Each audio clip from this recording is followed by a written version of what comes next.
नमस्कार मंडळी, स्वागत आहे तुमचं आपल्या एसके फार्ममध्ये अजून एका इन्फॉर्मेटिव्ह व्हिडिओसोबत. तर हा व्हिडिओ बनवायचा मूळ उद्देश म्हणजे आता काही लोकांना वाटतं की सुरू केल्यानंतर म्हणजे बरंच प्रॉफिट होईल आणि काही अशी लोक असतात त्यांना असं वाटतं की या व्यवसायात आपण आल्यानंतर आपलं लॉस होईल. म्हणजे मी तुम्हाला 1000 कोंबड्यांमागं राहणारं प्रॉफिट पण एक मंथला किती राहणार आहे हे पण सांगणार आहे आणि खरंच या व्यवसायामधून लॉस होतो का प्रॉफिट होतो हे पण मी तुम्हाला समजवणार आहे. एक तर सगळ्यात महत्त्वाची गोष्ट म्हणजे कुक्कुटपालनामध्ये लॉस पण आहे आणि प्रॉफिट पण आहे. पण सगळं हे डिपेंड होतं आपल्या व्यवस्थापनावर. आपलं व्यवस्थापन जर चांगलं असेल तर नक्कीच आपल्याला प्रॉफिट होईल हे कोणाला पण समजेल. आणि आपल्याकडून छोट्या मोठ्या चुका होत असतील, वारंवार होत असतील किंवा नकळत होत असतील, तो विषय वेगळा आहे. म्हणजे सगळं काही सगळं काही डिपेंड होतं ते आपल्या व्यवस्थापनावर. उन्हाळा, पावसाळा, हिवाळा या 3 ऋतूंमध्ये पोल्ट्रीमध्ये कसं व्यवस्थापन करायचं, कोणत्या ऋतूमध्ये कशी काळजी घ्यायची आणि कोणत्या ऋतूमध्ये रोग वगैरे पसरतात, साथीचे रोग येतात, या सगळ्या गोष्टी मी तुम्हाला याआधी पण बऱ्याच व्हिडिओमध्ये समजवल्या आहेत आणि इन शॉर्ट आत्ता पण सांगते. हा व्यवसाय सर्वतः आधारित आहे तो म्हणजे ऋतूंवर. ज्या फार्मरला, ज्या शेतकरी बांधवाला आपलं फार्मचं व्यवस्थापन ऋतूवाईज जमलं, नक्कीच त्याचं नुकसान खूप कमी होऊन त्याने खूप कमी कालावधीमध्ये चांगला प्रॉफिट मिळवला असेल. कधी जेव्हा आपलं व्यवस्थापन चांगलं असेल. तर वळूया आपल्या मेन मुद्द्याकडे. आता हा व्हिडिओ मी का बनवते, काही नवीन फार्मर्सचं पण लक्षात यावं की आपल्या भविष्यात कधी 1000, 1500 होऊ शकतात जर आपले पक्षी झाले तर आपल्याला मंथली आपल्याला किती उत्पन्न मिळेल. हे उत्पन्न लाखोच्या घरात पण असू शकतं आणि 1000च्या, 10,000च्या, 20,000च्या पण घरात असू शकतं. काही लोकांना लाखोंच्या घरात उत्पन्न राहतं, काही लोकांना उत्पन्न हे कमी राहतं. ही दरी का उद्भवली आहे? 2 वर्षाचा अनुभव आहे. हा अनुभव मी तुमच्यासोबत शेअर करणार आहे. बरेच व्हिडिओज पाहिले आहेत, खूप सगळे कमाई आम्ही केली आहे खूप कमी दिवसात. एक वर्षाच्या आतमध्ये कोणताच फार्मर सक्सेस होत नाही, निदान गावरान कुक्कुटपालनमध्ये तरी. म्हणजे गावरान कुक्कुटपालन हा पक्षी वाढायलाच कालावधी हा 6 महिने लागतो. त्यामुळे निश्चितच इथं संयम. आता मी तुम्हाला प्रॉपर सगळं म्हणजे समजावून सांगणार आहे. आता 1000 पक्ष्यांमागं आपल्याला उत्पन्न किती राहतं मंथली, एका महिन्याला आपल्याला किती राहतं उत्पन्न. थोडक्यात जो पहिला खर्च असतो शेड वगैरे तो थोड्या वेळ आपण बाजूला ठेवूया. आपण मेन मुद्दा 1000 पक्ष्यांमागं आपल्याला किती उत्पन्न राहतं यावर बोलणार आहोत. आता सगळ्यात महत्त्वाची गोष्ट म्हणजे खाद्य. आता मी तुम्हाला उत्पन्न पण सांगते आणि आपल्याला किती खाद्य लागतं, आपला 1 महिन्याचा थोडक्यात टर्नओव्हर कितीचा जातो हे सांगणार आहे. सगळ्यात 90% पोल्ट्री फार्मर त्रासलेले आहेत या प्रश्नाला आणि 80% अमाऊंट पोल्ट्रीमध्ये खाद्याला लागते. म्हणजे त्यांना समजत पण नाही की आपण खाद्य मॅनेजमेंट कसं करायचं. फक्त एवढं माहिती आहे की खाद्यावर खूप पैसे लागतात. फक्त 80% अमाऊंट ही आपल्याला खाद्यावर लागते आणि तीच वाचवण्यासाठी लक्षात घ्या, ही 80% अमाऊंट आपण जर वाचवली तरच आपल्याला प्रॉफिट आहे, अन्यथा नाही. ही अमाऊंट कशी वाचवायची? एक तर कोंबड्यांना खाद्य पण कमी नाही पडलं पाहिजे आणि कोंबड्यांचं पोट पण भरलं पाहिजे. एक तर खाद्य कमी पडलं तर अंडी उत्पादन कमी राहतं. जर तुमच्याकडे लेअरचे पक्षी असतील ना तर अंडी उत्पादन कमी होतं. त्यामुळे खर्च कमी करायचा विचार करतो आणि कधी कधी त्यांना पाहिजे असं खाद्य जर भेटलं नाही, त्यांची भूक जर भागली नाही तर ते अंडे देणार नाही आणि मग तिकडं रिवर्स जाईल. त्यामुळे दोन्ही पण बॅलन्स झालं पाहिजे. यासाठी तुम्ही मेथी ग्रास, गवत, व्हेजिटेबल जे भाजीपाला असतो शेतामध्ये किंवा नसेल तर तुम्ही त्यासाठी पूर्ण नियोजन केलं पाहिजे. मेथी घास आणि सगळ्यात बेस्ट म्हणजे स्वतः मी करते, माझ्या घरी हा प्रोजेक्ट चालू आहे, हायड्रोपोनिक प्रोजेक्ट. सगळ्यात बेस्ट. ना जास्त जागा लागते, ना जास्त पाणी लागते आणि जास्त मेहनत लागते. फक्त कमी खर्चामध्ये, फक्त सुरुवातीला 1 टाइम खर्च आहे, बाकी फक्त धान्य म्हणजे फक्त धान्याला आपल्याला खर्च करावा, म्हणजे फक्त आपल्याला धान्यासाठी पैसे लावावे लागणार आहेत. दररोज आपल्याला किती लागणार आहे थोडं बस, बाकी या नाही. म्हणजे सगळ्यात मेन मुद्दा आहे खाद्य. त्याच्यावर येतं तुम्ही कसं मॅनेजमेंट करता. आणि तुम्हाला जर माहिती नसेल तर आपण आधीच बरेच व्हिडिओ अपलोड केलेले आहेत प्रॉपर खाद्य मॅनेजमेंट पोल्ट्रीचं कसं करायचं. मी तुम्हाला 5-6 प्रकार सांगितले आहेत, म्हणजे कोणत्या कोणत्या प्रकारे तुम्ही खाद्य मॅनेजमेंट करू शकता. आता सुरुवातीला पक्षी आणायला 1000 पक्षी आणायला साधारणतः गावरांचा रेट हा 40 ते 50 रुपये असतो. आपण थोडक्यात जर 45 रुपये पकडला तर 45 रुपयाने तुम्हाला 1000 पक्षी आणायचे असतील तर आपल्याला 45,000 रुपये लागतील. 1000 पक्षी आणायला आपल्याला 45,000 रुपये लागतील सुरुवातीला. त्यानंतर हे सुरुवातीचा खर्च झाला आपला. आता यानंतर आपल्याला पक्षी आणले, आता त्यानंतर त्यांना खाद्य लावलं. थोडक्यात आता मी तुम्हाला थोडक्यात म्हणजे माझ्यावरूनच सांगते. आता एक साथ मी 1000 कोंबड्या 6 महिन्यापासून पाळते. तुमच्या लक्षात येते का? माझ्या बॅचेस होत्या 200-200च्या.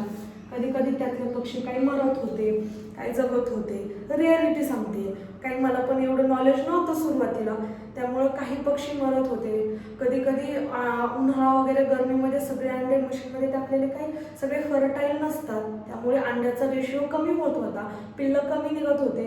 सुरुवातीला मी 500चं जेव्हा मशीन घेतलेलं अंड्याचं प्रमाण कमी राहत होतं, त्यामुळे पक्ष्यांचं पण प्रमाण सुरुवातीला कमी होतं माझ्याकडं. त्यामुळे मी 50 पक्ष्यांचं म्हणजे एक पण पक्षी नव्हता, 50 पक्ष्यांपासून सुरुवात केली. नंतर हळूहळू असं वाढत गेलं, 1000 झालं. प्रत्येक महिन्याला 25,000 रुपये लागले. आता हे माझ्यावरून सांगते मी तुम्हाला, मला एवढे पैसे लागले होते 1000 कोंबड्या सांभाळायला महिन्याला. खरं म्हणजे मी तुम्हाला खरं सांगते, खोटं सांगून मला तरी काय फायदा आहे. 25,000 रुपये. आता याचा रेशिओ मी तुम्हाला सांगते. सुरुवातीला पक्षी लहान असते, खाद्य कमी खाते सुरुवातीला 2 ते 2.5 महिने, आणि त्यानंतर 3 महिने म्हणजे 5.5 महिन्याचा तो काळ असतो ना, सुरुवातीला 2.5 महिने पक्षी कमी खाद्य खातो. म्हणजे थोडक्यात 20,000चं खाद्य एका महिन्याला त्यांनी नंतर खाल्लं, आणि त्यानंतर 3 महिने त्याने 30,000चं खाद्य खाल्लं. म्हणजे या दोन्हीचा मी सरासरी करून 25,000 रुपये हे कॅल्क्युलेशन बरोबर केलं आहे, आणि बरोबर मला 25,000 रुपये 1000 कोंबड्यांचं खाद्य मला महिन्याला लागलं होतं. 25,000 रुपये पर मंथ. हे किती महिने आपल्याला खाद्य म्हणजे हे आपल्याला 25,000 रुपये आपल्याला 6 महिने लावायचे आहेत. तर 6 महिने लावल्यावर टोटल येते 1.5 लाख रुपये. 1.5 लाख रुपये आपल्याला त्यांना फक्त खाद्यावर पैसे लागले, आणि 5-10 हजार रुपये आपल्याला किरकोळ, म्हणजे आपण 1,55,000 रुपये पकडूया, किंवा 1,60,000 रुपये. थोडंफार आपलं एवढं तेवढं जातच किरकोळ वगैरे इकडं तिकडं. 1,60,000 रुपये आपल्याला सगळा खर्च, लाईट वगैरे औषध, हा सगळा खर्च आपल्याला 1,60,000 रुपये लागले. किती? 1000 पक्षी सांभाळण्यासाठी मंथली आपल्याला 25 लागले खाद्यासाठी, आणि पूर्ण टोटल पैसे आपल्याला किती लागले? 1,60,000 रुपये. आता हा तुम्ही टोटल खर्च लक्षात ठेवा, 1,60,000 रुपये. आपल्याला 1000 पक्ष्यांसाठी खर्च झाला होता 1,60,000 रुपये सगळं टोटल. हेच कोणी सांगत नाही, बरोबर खर्च बरोबर सांगतो, पण उत्पन्न कधीच कोण खरं सांगत नाही. आता आपण 1000 पक्षी आणले तर आपले 1000 ते 1000 जिवंत राहिले असं नाही. त्या 6 महिन्यामध्ये आपले काही बरेच मॉर्टॅलिटी झाले असेल. जे लोक नवीन असतील ना, काही लोक त्यांचे तर बरेच झाले असेल, आणि काही लोक म्हणजे त्यांना थोडंफार नॉलेज असेल, एक्सपिरियन्स असेल पहिला किंवा आधीच्या बॅचचा, तर त्यांची कमी झाली असेल. आपण 100 मॉर्टॅलिटी पकडू सगळ्यांसाठी. 100 जर मॉर्टॅलिटी झाली एवढी, याच्यापेक्षा जर जास्त झाली तर तुमचं प्रॉफिट कमी आहे. मी मगाशी सांगितलं व्यवस्थापनावर सगळं आहे, कळत नकळत चूक आपलीच असते. तर 100 मॉर्टॅलिटी झाली, 900 जर पक्षी जिवंत राहिले, तर 900 पक्षी, ते जर 900 पक्षी तुम्ही वन टाइम विकले, सगळ्यात कमी भाव जर पकडला तर 3,60,000 रुपये आपल्याला उत्पन्न इथं. आता 3,60,000 रुपये उत्पन्न तर दाखवते, पण खरंच उत्पन्न आपलं तेवढं आहे का जेवढं इथं दिसतं. आता हे सगळं पटापट मी तुमच्यासमोर गणित करून सांगितलं, एवढं एवढं उत्पन्न आहे, एवढं एवढं खरं आहे, पण रियालिटी यापेक्षा पण कधी कधी वेगळी असते. कधी कधी भलताच रोग येतो, राणीखेत, लासोटा, गंगोरा, आणि त्याने काही काही वेळेस बरेच पक्षी मरतात. ते पक्षी जर जास्त मरले तर अर्थातच आपलं प्रॉफिट कमी आहे. मी मॉर्टॅलिटी ही 100 पकडली, काही लोकांची खूप कमी होती आणि काही लोकांची खूप जास्त होती, यानुसार सांगितलं.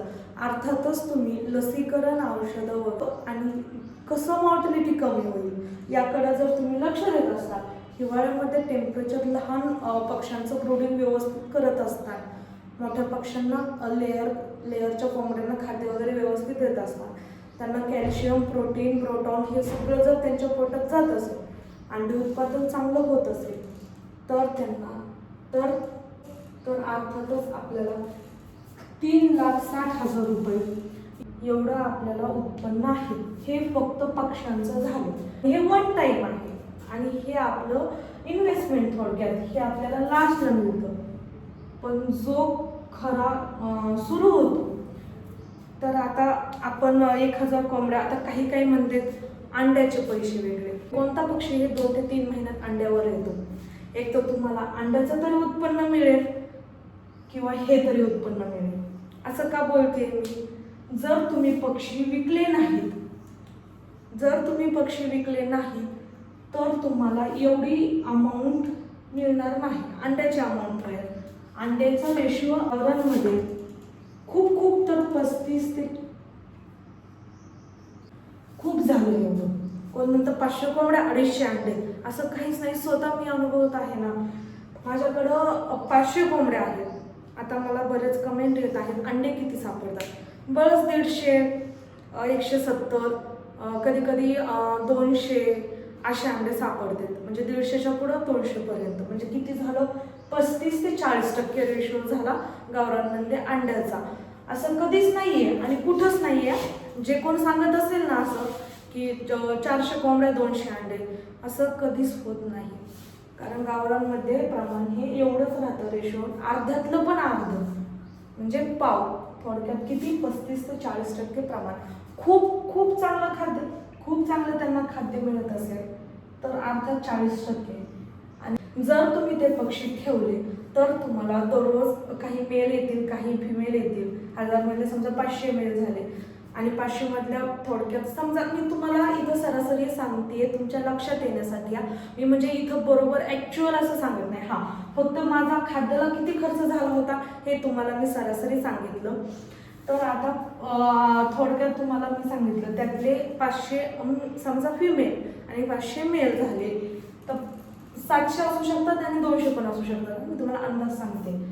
समजा 500 कोंबड्यांनी तुम्हाला डेलीचं, मला जसं मिळतंय तसं 500 पैकी 200 अंडे दिले, तर 200 अंडे आपल्याला जर 10 रुपये भाव मिळाला तर रोजचे आपले 2,000 रुपयाचे अंडे विकते.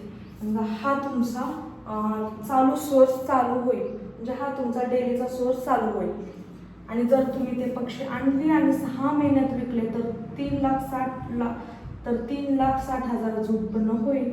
आणि ते पक्षी जर ठेवले, अंड्यावर काम करण्यासाठी ठेवले, तर डेली तुम्हाला 2,000 रुपये उत्पन्न राहील.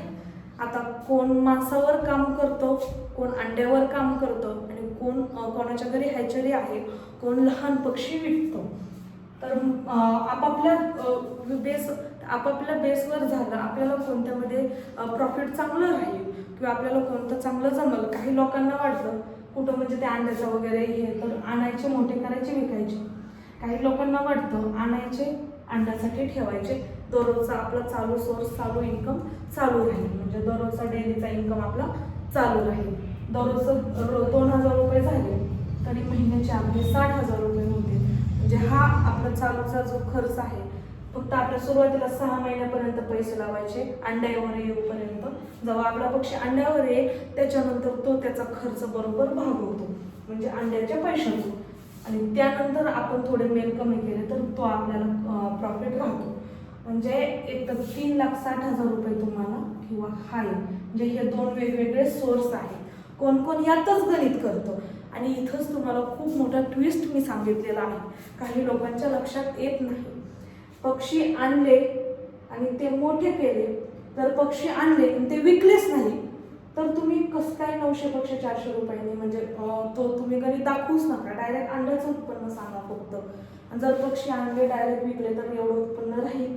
पक्षी आणून अंड्यावर काम केलं तर डेली तुम्हाला 2000 रुपये राहील. हा इथं पण कमी जास्त आहे. कधी कधी 2000पेक्षा कमी राहील, कधी कधी 2पेक्षा जास्त राहील. सरासरी आकडा सांगितला.